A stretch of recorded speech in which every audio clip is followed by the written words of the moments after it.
It could pull anything you wanted to. It could sit on a road at a reasonable speed, and it was comfortable. This is my one, 1973, 6-cylinder, 300 cubic inch, what we call in Australia the Canadian model.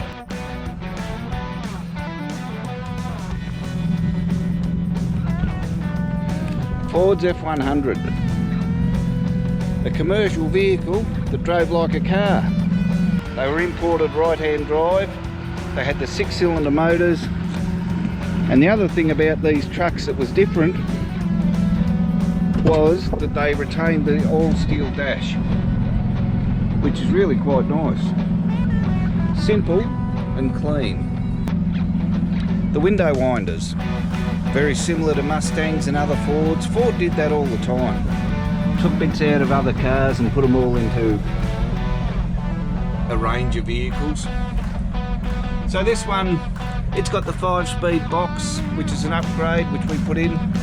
It's got integrated air conditioning now through the vents and also under dash. It's got a high ratio diff. But other than that, it's pretty much as it came out in 1973. And it's been doing its job ever since. They're a pretty basic vehicle, but a very practical vehicle. They've got great torquey engines, no revs, and they just pull. Long stroke, 300 cubic inches. So nearly as big as a lot of V8s, bigger than some V8s. But a much slower revving engine. And that gave them the ability to work for a long time, because the engines are very understressed. Everything about an F truck is understressed, because there were parts on the F100s that were identical all the way through up to the F600s. So they built them to last, and they do last. The difference with the Ford commercials was that they were actually trucks built down rather than passenger vehicles built up. This one I've had for about 15 years, and it was my daily driver up until very recently. It's now on club plates, but I bought the truck because I needed something that could tow, and I wanted something that could cart motorbikes. And this truck's done that continuously ever since, as well as operate as my daily driving vehicle. We've improved this one a little bit. We've put a 5-speed gearbox in it, and it's also got a high ratio diff. I've also upgraded the air conditioning and put it through the dash and under the dash, and that makes it a more comfortable vehicle as well. But overall, this has been a very reliable truck. A lot of fun to drive. They do drive like cars. That's one thing about the F trucks. They're comfortable, which means you can get in and do a lot of miles in them. They're not hard work at all. You can see as this is going along, over a few bumps here and there, it just rides straight through them.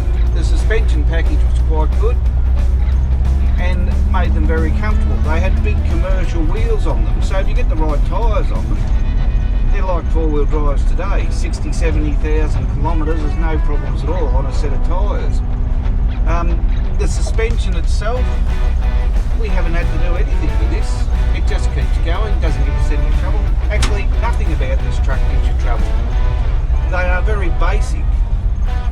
And one thing about the commercial vehicles, or all Fords, is that there are parts in all Fords that you can find in other models. If you look at the dash in this one, you can see similarities to Mustangs.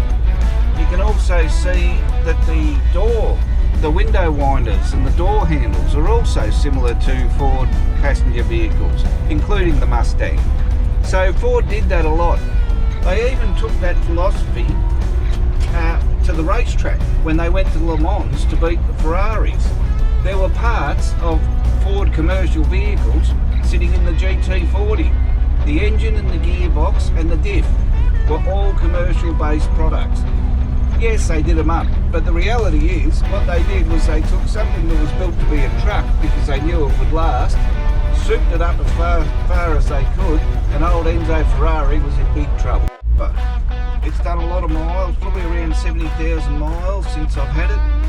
When I got it, I bought it in New South Wales, and it had been registered continuously in Australia from the day it was